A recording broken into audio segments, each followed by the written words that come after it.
thought, what really do I share? What do I share?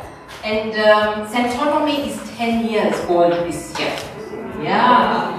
I think it would have passed me by if it wasn't for people like Waceke and the team reminding me that Centonomy is 10 years. We are just like, well, we are busy, let's get on with it. There's another 10 years to go. But I guess it is one of those places where you've reached 10 years, so you can see, you now start saying, oh my goodness, now 10 years is not such a long time. I can think about 10 years from now. But I think it's also time, I took time to start reflecting, what was it about before the 10 years that made these 10 years possible? Because, you know, in this day and age, we believe things come instantly, correct? And I love that Foy said that. We believe we do a tender, correct? Yeah, there's a tender, we get 100 million instantly and life changes. So that's not what we hear in the press every day. But it's not. And I think when you connect, what this 10 years has enabled me to do is to connect the dots backwards. So I think for you young guys, I want you to live a life that later, when you connect the dots backwards, you can say, aha. So there's some mistakes you don't have to make, but there's some things happening in your life even today that will affect the next 10 years. So my challenge to you, as young as you are, start thinking 10 years. Start thinking 10 years from now. So let me tell you the 10-year story of Centonomy. Centonomy started in 2009, but I got into business in 2007. I can see some people starting to say, how old is she? I'm old. Just know I'm old. Yeah? She has to stop nodding, so he's nodding, yeah?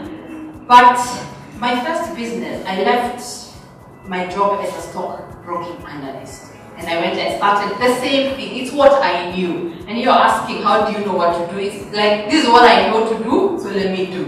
So I think the first lesson is what you know how to do, just do. I think at some point, don't be too, if you don't know, if you're not yet clear what am I passionate about, like I wasn't clear, but I was like, this is what I know how to do, let me go and experiment.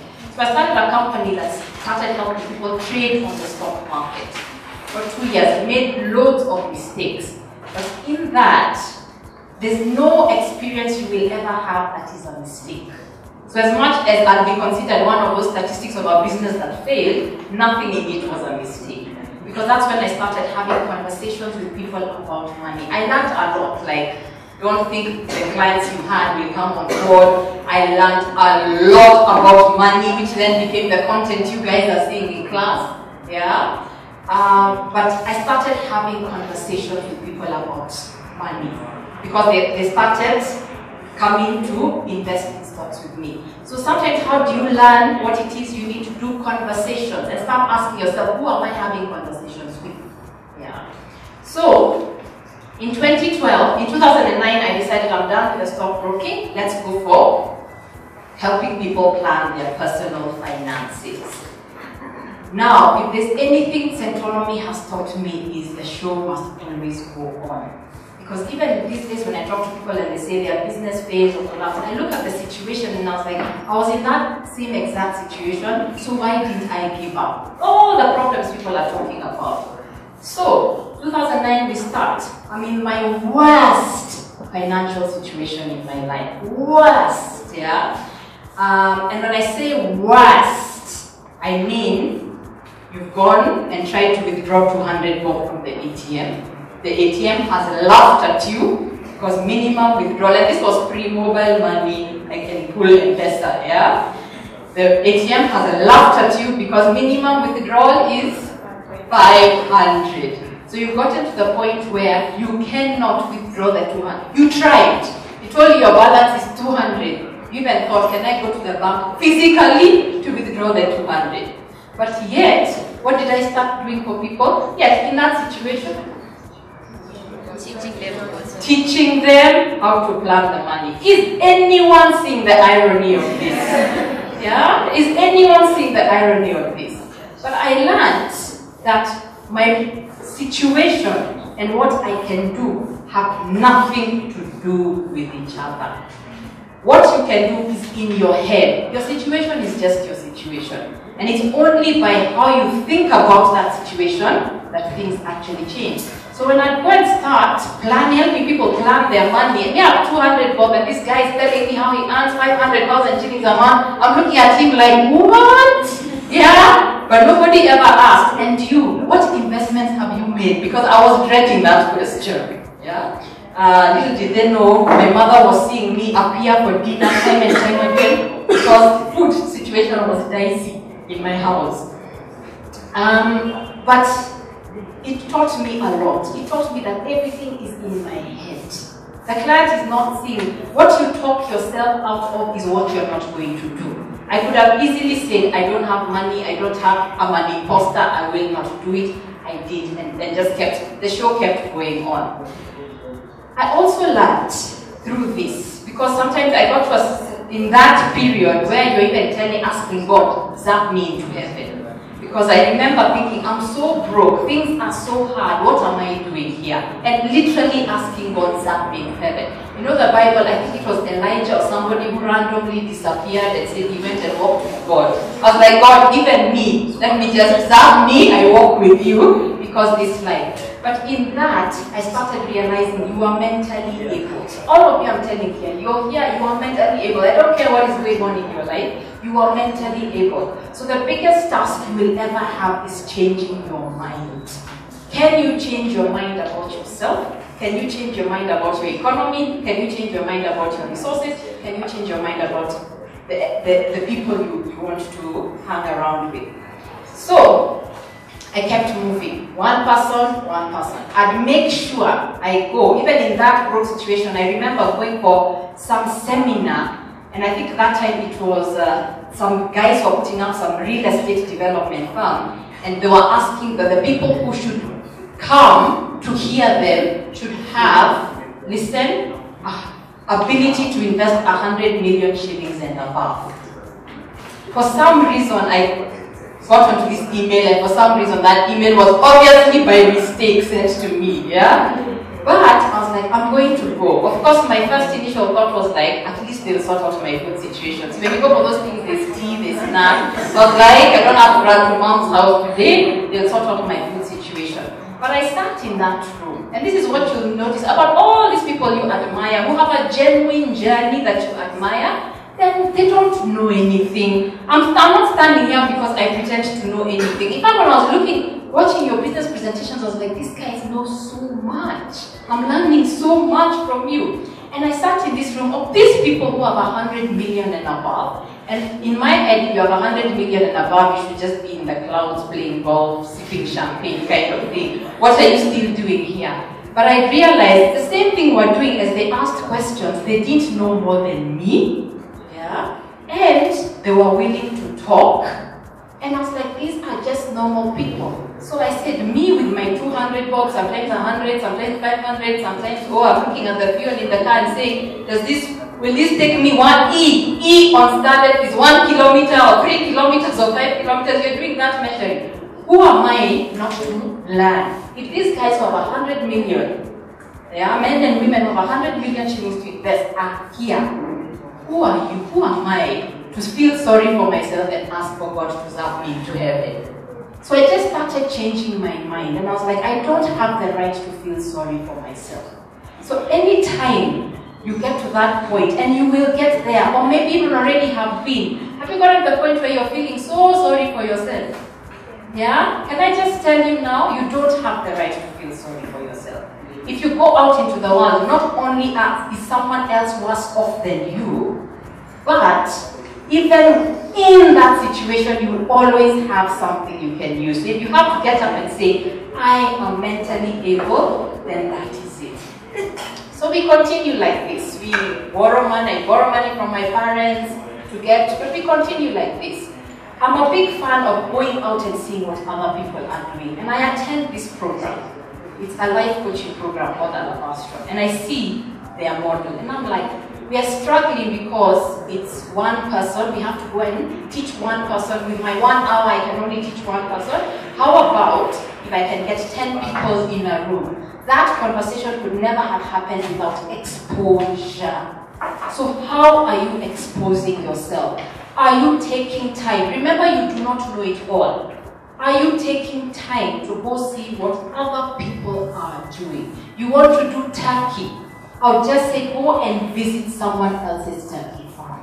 Yeah? Go and talk to people as much as possible. There is no conversation that is a waste. Yeah. Even if it's to note which conversations you never want to be in again, at least you will have learned the lesson. Yeah. So that opened my eyes and I said, okay, I can see how they're doing this weekly model. So I was asking, this brainchild was not mine. How about we do the same thing for money? So now I accumulated all that material I had done in the one-on-one. While I was doing this, I was making sure I'm going to talk to wealthy people because I knew this class, it is a class to, are you guys inspired to create wealth? It is a class that is supposed to inspire to create wealth. Hence, who do I need to talk to? The ones who have created wealth. It could not be me, as much as happy that my resources and where I'm going is different. I knew I couldn't see all the way as opposed to someone who has walked a 10-year journey. So I went and sat. This time I sat, and this completely shifted even the way we think about, I thought about money. I went and sat next to this property developer, went to his office, sat with him, and I asked him, what's your story? The most important question you to ask people when you meet them, it's not what Instagram shows us or what car you're driving. Yeah, that's the least important part of their journey. The most important question is to ask, how did all of this happen? Where did you come from? And he told me he was working and one day decided to take his retirement and enter real estate. For 1 year, he shadowed another real estate developer. A lot of them told him no, but finally he found someone who told them yes, because in Kenya sometimes we have this scarcity mentality, or if you want to do something similar to me, I think you're my competition, I don't want to show you. It's a scarcity mentality. I'm not saying you will give away trade secrets of your business, but it's okay to mentor someone even in their same field as us, because you're never going to be the one who builds all the houses for everybody. Other people have got to be in the game as well. So he shadowed this person who allowed him 1 year. So that was one thing. And then he told me, as he was learning, what really inspired him is one day they were sitting, and these are older men, they're like 50 years old. They were sitting somewhere having drinks, and then this lady rocks up in a pickup. At first he was going to ignore her, but she comes and she buys them all drinks. Now, if you think about 50-year-old men doing relatively well, what kind of drinks are they drinking? Yeah? Yeah. Those ones that you see on the top of the shelf, those ones, yeah? So, that's what caught his attention, and he was honest. I ignored her until she came and bought the drinks. Yeah? So think outside the box about what will catch people's attention, and I'm joking. Yeah? But then he asked her story. He said, what's your story? Just go and ask her, what's your story? Yeah? She dropped out of school in standard 8. Yeah. Then she went and lived with her mom. She got pregnant, went and lived with her mom. 2 years later, he had another child. And one day her mother told her, I'm giving you this, I think it was something like 3,000 bob, and you've got to start sorting yourself out. So she started Mamamboga, started selling fruits and vegetables on the side of the road. Then what she started doing is saving the money. So she just to have enough stock for the next day, but any profit she started saving. Eventually this ended up being a kiosk, and we continued the same discipline of whatever our profits are, we shall save. Eventually she managed to buy a small plot and started putting one-roomed houses. So it started with one house, someone starts paying her 2,000 rent, and she builds the next and the next and the next, and then she builds them in a way that she could go up. By the time he was meeting her, she had 500 of these rooms. Do the maths. 500. Average at the time, 2,000 per room. Do the maths. Someone do that maths. 2,000 bob, 500 rooms. What is she raking in per month? 1 million shillings. 1 million shillings. So it just completely shifted the way I started seeing wealth. Because we learned, and it happened just before I started teaching Centonomy, so it was a perfect moment to hear that story. Because we learned that wealth was, what is wealth? What do people talk about on Instagram as well? A car, a house, a holiday, nice shoes, yes. Yeah, and suddenly it hit me, wealth is the ability to earn $1 million. And in fact, earn it when she's not there the entire time. It's people paying rent, so whether she decides to sleep or wake up, there's $1 million coming. But that sort of vision is what a lot of people don't have. It's about today. And I'm not saying it's bad to have a nice car, or go on a nice holiday, or go or have nice shoes, because I've seen so many nice shoes and people are presenting us like, what? I see so many nice shoes, yeah? But it's about being able to think beyond that and say this today, but can we also think tomorrow? So we started with Centonomy 101. In 2014 we started Campus Edition, so that makes Campus Edition five years old as well, yeah. Then it led to the entrepreneurship class, then it led to Centonomy 101, but the theme lesson in all that has been the show must go on. So whether it's one person who appeared here or 10 people appeared, we will go on. Whether KRA come and audit us, we will go on, yeah. And in 2019, here we are 2019, and we made the big move of, since the show is still going on and I know nothing, let me get people who know something to run the company. And I transitioned out of the company. So I want to share a few lessons of what happened before Centonomy. Yeah? Because when I look at you, I'm like, you're that. I'm trying to speak to myself pre-Centonomy. Yeah? What were the choices in the 10 years before Centonomy happened that probably laid the foundation for Centonomy to happen? Friendships. Who is around you? Yeah? You know, there's a common saying, you are the sum average of the 5 people you hang around with. But I'll just put it this way. What kind of conversations do you have with the people you hang around most with? That kind of conversation will either keep you down or propel you forward. So you've got to ask yourself that, yeah? What are the people you are hanging out with? Do you see 10 years with them honestly? And be honest with yourself. If you don't see 10 years with them, it's not worth it. It's not worth it. Yeah? If there's a reason that's nagging you that you don't see this friendship or this relationship hitting the 10-year mark, call it out now or fix it now. One of my best friends is called Rose. I've known her since I was 18 years old.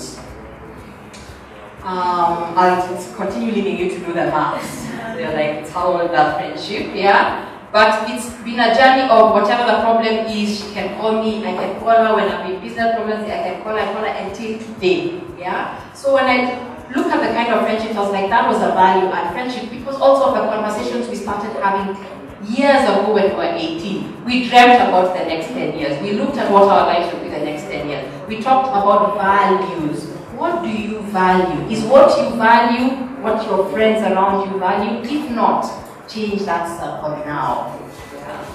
I think in Centonomy we like calling it the poverty support group. Ditch the poverty support group. If you have a poverty support group, ditch them. And this is about the poverty support group's conversation. Anyone want to guess what the poverty support group talks about?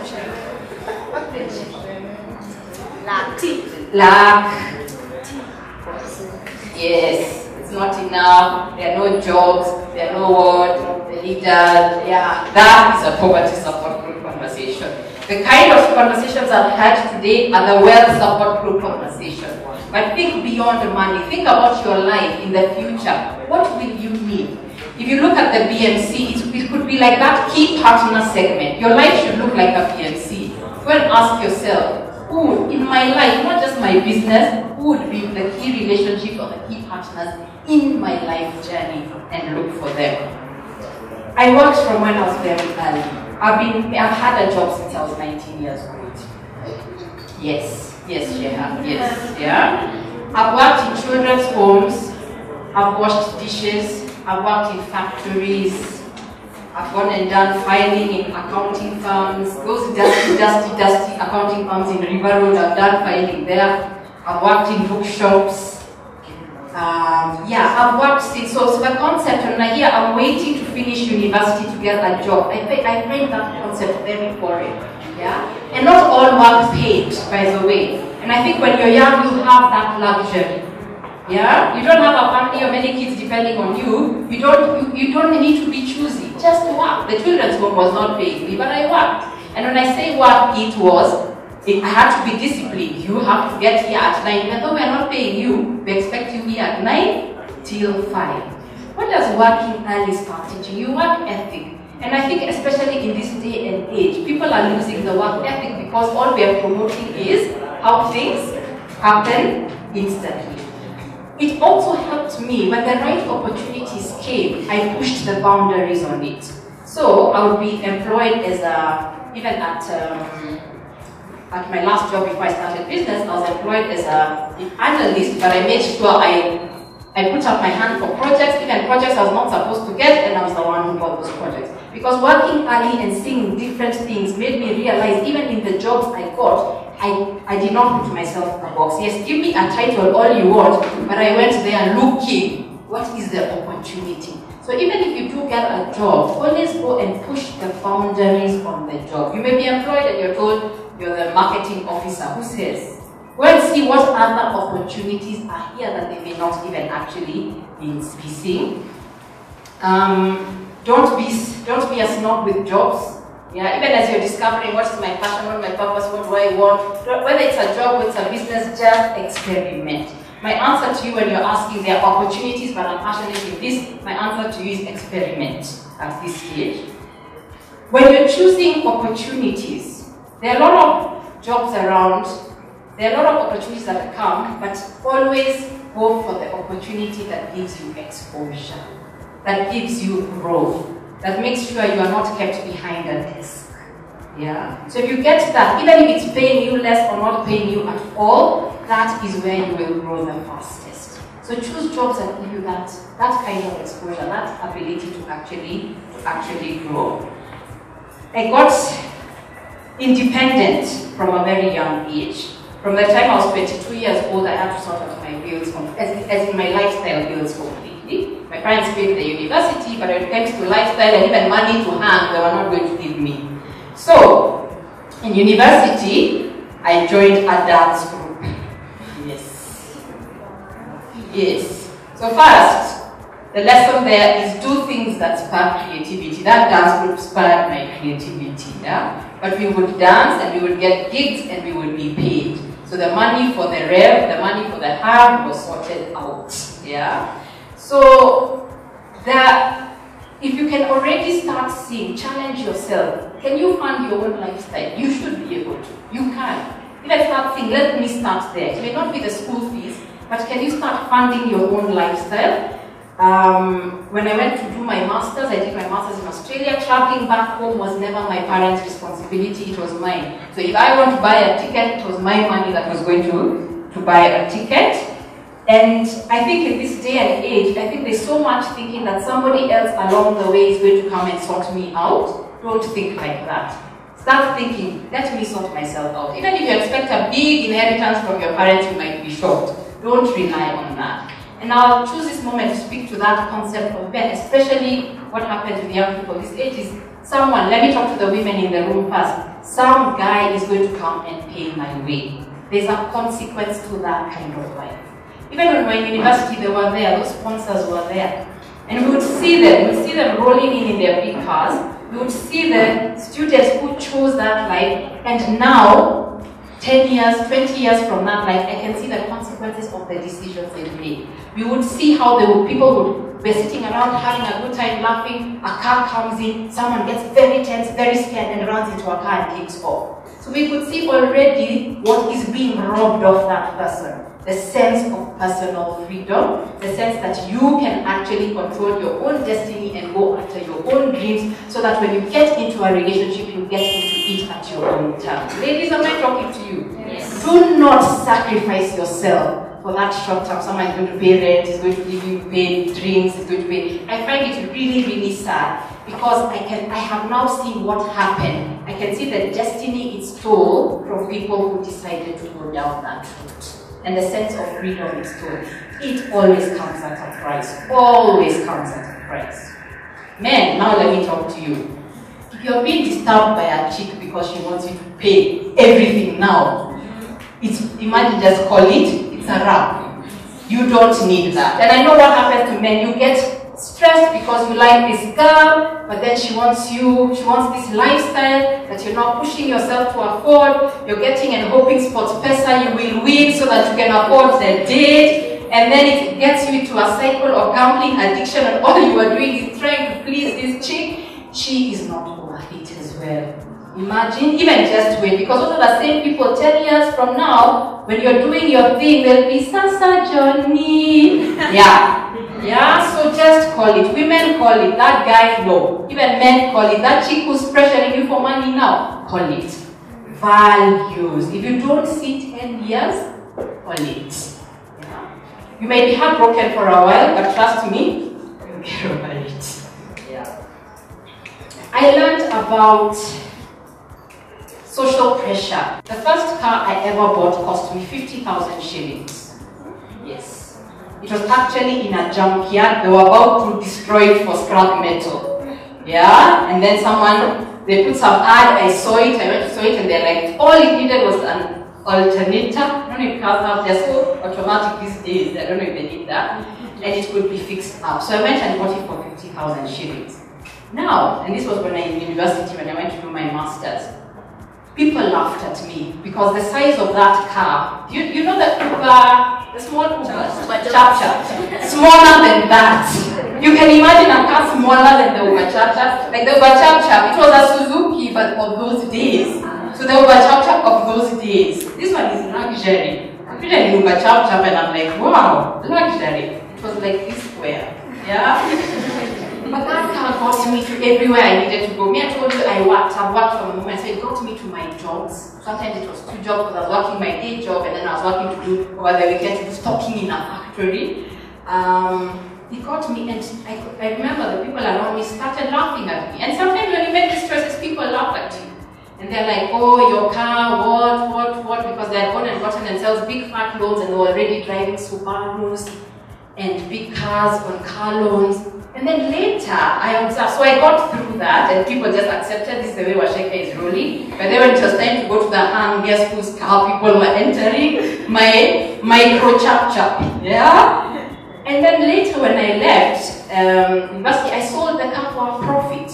Because that car was it ran on water. You put fuel, even water tank, it's like, it's enough for like a few months. Yeah, I don't remember fueling the car much, yeah? I mean, of course I fuel, but you fuel and it's one of those cars you fuel and you forget. But it got me from A to B because that is what I was needed, and why I was buying it anyway is because the job I got was far from school, plus I also used to do some work at night, yeah? So I was like, yeah, the bus schedule is not going to work, but I found a 50,000 bob car and I bought it. Okay, so in fact my dad had sent me money for a computer, which I bought a car. But it was cheaper than the computer, so I half the money because of the car, and then I worked, then I got the computer. Yeah? So I think I destroyed what do other people think. And my journey with cars has been that. I only recently bought a car because I ran my other car into the ground. I drove it for 10 years, even the next told me, it has died. I keep asking him, it's like, it's dead. This car is 18 years old, but it is dead. Yeah? What? It literally died on the road one day. Yeah, that's the only reason I bought a car. When I buy this, I was like, is this car going to last 10 years? If not, we'll go. I read a lot. I know, does anybody here read books? Yes, Sheha, yes, thank you. Who else reads book apart from Sheha? Okay. I cannot emphasize this enough. Read. Even if it's novels, read. And whether it's going to be books or you're going to find what works for you, you've got to read. Reading opens up your mind. I cannot have done Centonomy and come up with the content of Centonomy had I not widely read. I've been reading from when I was 5 years old. Yes. Yeah? So read. You are given the gift of reading and writing. Read. It is the one thing nobody can take away from you. You can be in a slump, you can be broke, you can be going through stuff, but one thing you can do for yourself is read. Yeah? So I see things I read and I realized, my goodness, I only used that lesson, or this quote, where did I come up with it from, or that lesson. Then I realized, oh, I remember reading this book when I was 17. Yeah? So read. If it's storybooks, I read novels till today. They open up your imagination. Yeah? If it's the Bible, I read the Bible, I can still see, I have a very old Bible, I can still see what I highlighted when I was 18 years old. I was like, hey, and yeah, God has watched over me from that time. Travel cheaply. There's so much to see. Yeah? Travel as much as you can. One day you'll have to coordinate so many timetables before you can travel. So travel. I remember going to camp at Fisherman's Camp in Naivasha. Pre-SGR, taking that bus where it's the whole night you're on the bus so you can get to Mombasa.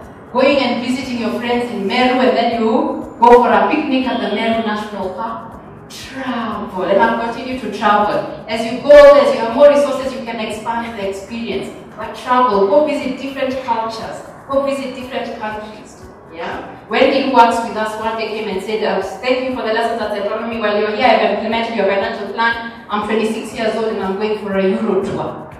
At 26, even us guys were like, oh, I got challenged. So travel, it opens up your mind. You will think, every trip makes you think differently.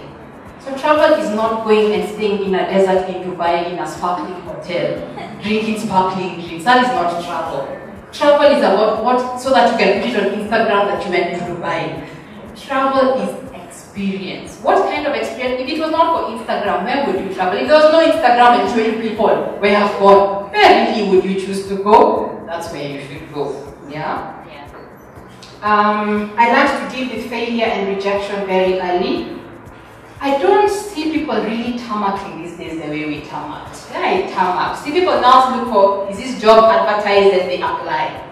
Ask guys to not looking for which jobs are advertised, especially now there was no social media, so it was just going and dropping envelopes, whichever office is available. Then rejection. Yeah, so you learn to deal with that. Through the first business, I learned to deal with failure. And rejection and failure are part of the game. Now, when you get rejected or when you suffer failure, there is nothing wrong with you. So what I learned to do is say, it failed, not I failed. I did get that job, not I am a failure. Yeah? They don't have a position for me today, not I am a rejectee. I was rejected. Yeah? They rejected the application. They didn't reject you as an individual. You know, have you noticed we personalize things a lot? And when we personalize, they eat us up. And when they eat us up, we look for an outlet somewhere else. Yeah, which may be very unhealthy along the way. So from now on, start saying, when things don't go your way, just feel bad for a moment. Call those good friends of yours, the ones I'm talking about, and then start separating. It happened. It does not mean you are bad, you're a failure, you're not good enough. So don't personalize things. The main mistake I made really was money. I could earn money, but saving and investing is definitely what I did do. So that's some of the principles that got me to be able to go through Centonomy. But now we can't stop there. So as I end this, I want to start asking you, start thinking 10 years forward. What does your life 10 years from now look like? Because 10 years is coming. 10 years is not a long time. Yeah. So, your homework, I know you guys have done a BMC, but I'd like you to do that BMC, and the person you're talking about is you. So if it's 10 years you want your life to look a certain way, what are the resources needed? Time, or which time is the biggest, and how will you spend that time? What are the partners you want? Who do you want to be talking to? So there's your circle of friends, but who is that one person? Could be that someone who's right in front of you that you'd like to meet every so often, or have a phone call every so often because they have something. What should you be listening to? What should you be reading? What should your activities be like? Yeah? Where would you like to position yourself? Those are what you can call customer segments. This is where I'd like to be. This is the kind of industry I'd like to be in, whether it's a business or whether it's a job or it's a career. This is what I'd like to be. So start thinking of your life 10 years from now, because what it will do is start changing how you do things. 10 years from now will give you a sense of purpose. As you observe it, you'll start figuring out what I was talking about. Why? Please point to the person in this room who has the exact same thumbprint as you. Okay, none. Is there somebody in your family who has the exact same thumbprint as you? Do you have a twin who may have the exact same thumbprint as you? So, this is the miracle of life. When God created us, He didn't create individual, He created individual thumbprints. Why? He could have put a big photocopying thumb machine and plastered us all. Why didn't He do that? Why do we have different thumbprints? What is a thumbprint? Yes, yeah. Then something that gives your, it's like a decorations on your Thank you, yeah. It's a decoration. So you get to decorate your life. It's a pattern. The pattern of your life is not supposed to take the same pattern as anybody else. Me and you can be an accountant. You can both be accountants, but it doesn't mean the pattern of our lives is the same. Yeah? It means also that you intrinsically have something that is different about you. So start observing. When do I feel, even if you not answer, if you're like, oh, great, where you're like, I'm passionate about this, good for you. But even if you do not answer that question, start getting a sense of, when I'm doing, when are the times you feel in flow or energetic? Start noting them down. It could even be things that have nothing to do with the degree you're studying. So even that, I'm going to say, even as you go out, when you graduate from university, don't box yourself into your degree. The degree is the degree. Yeah? Some of you may get something exactly in your line of professional study, but as Waceke said, he was a filmmaker, now he's running Centonomy. So don't box yourself into your professional qualifications.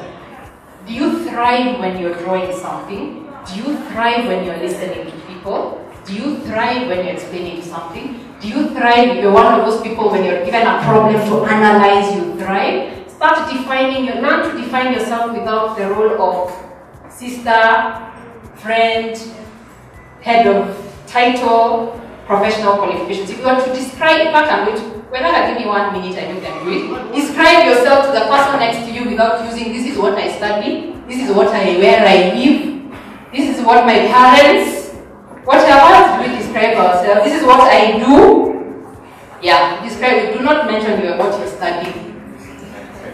Describe yourself. Do not say, I am son and daughter of, sister to.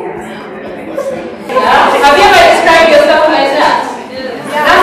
That's your thumbprint, and that's what you have to get better at, that's what you have to excel at, that's what you have to sell. You go in front of a job interview, everybody's selling the degree. Everybody is. Yeah? So, but if you're great at something and you can give examples in that, and keep noticing that about yourself. Even ask people around you, what have you noticed about me? If you're going for a business opportunity, that's what your client wants to hear. Remember, at the end of the day, you're dealing with human beings.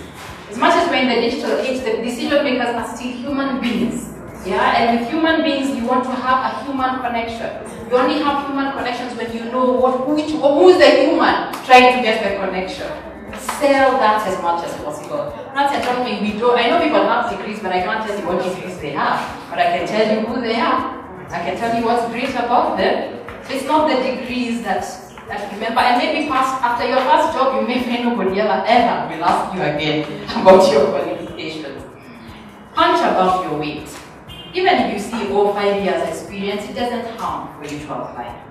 Even if you see, we're looking for the people who can supply us, but they must have this kind of resources, it never hurts to try. The worst is you'll be told no, and that will put you in the exact same position you are in.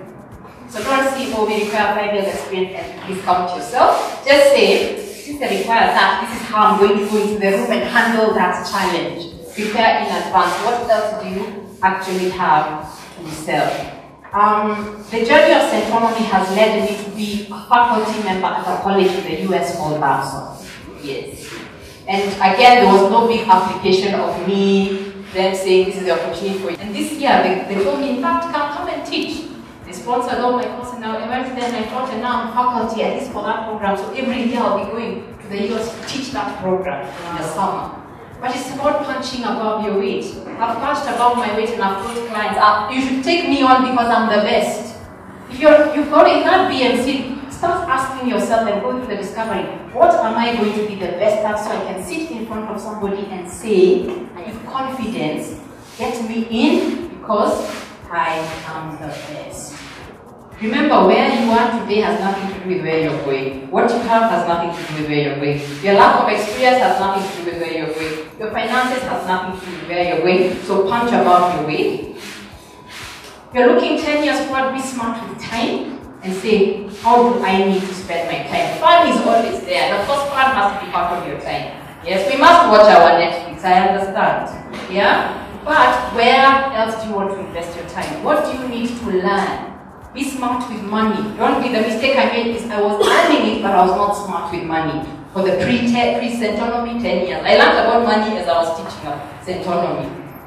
But be smart with money, save and invest now because you guys have done time value of money, so I don't need to illustrate this point. It will put you way, way, way ahead than most people. Have vision. No, it's not just about you. So as you're mapping out this BMC, yes, there's you, your aspirations, how great you want your life to be, but what else? Who else do you want to impact along the way? Yeah, you have an advantage. The advantage is never just for you. The advantage of your experience, the advantage of your upbringing, the advantage of the fact you went to university, the advantage that you came for Centonomy, right? Yeah. So when you have that vision, what do you want the 10 years to have meant? Apart from you, is there anybody around you? Is there a community? Is there a school that you also want to help? Because when it's about just you, your thinking is very limited. But when you start saying it's about other people, yeah, you think bigger. I don't think Centonomy would have reached where it was if it was just about me. For it not being about me led me to bring in the kind of people who bought into this mission. And I realized even they are better than me in a lot of things. And the company grew. But if it had been about me, where I have to do everything and it only has to provide for me, Centonomy would have remained extremely small. I might have been comfortable, but Centonomy would stay small. Yeah?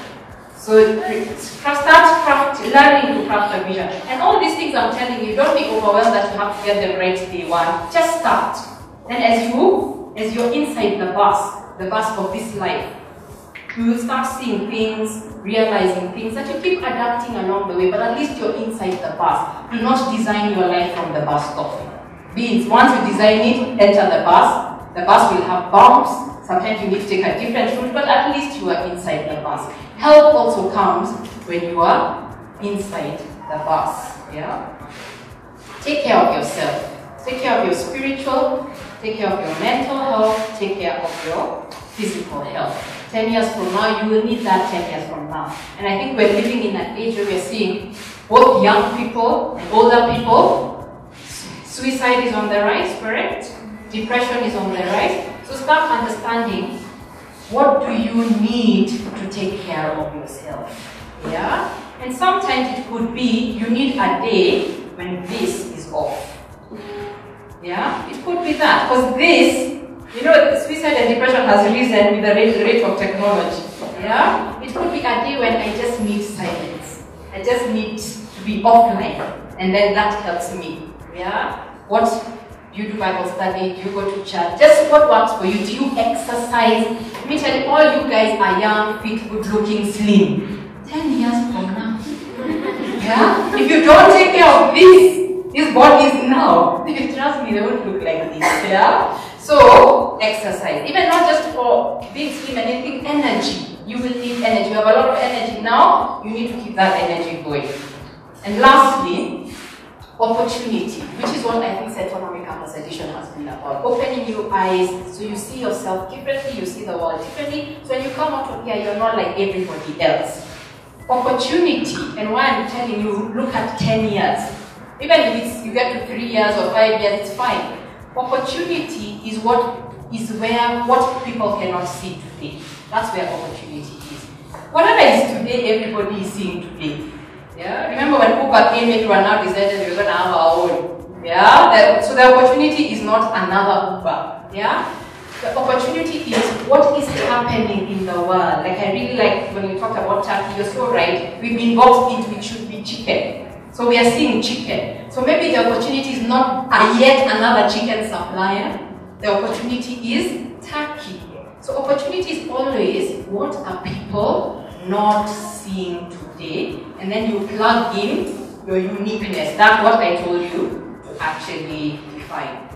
So just to finish your homework, remember it's the BMC of your life. Are we together? Yeah. And then remember what life has been. What I've really learned is this journey of life is meant to stretch your character. It's never meant to keep you comfortable.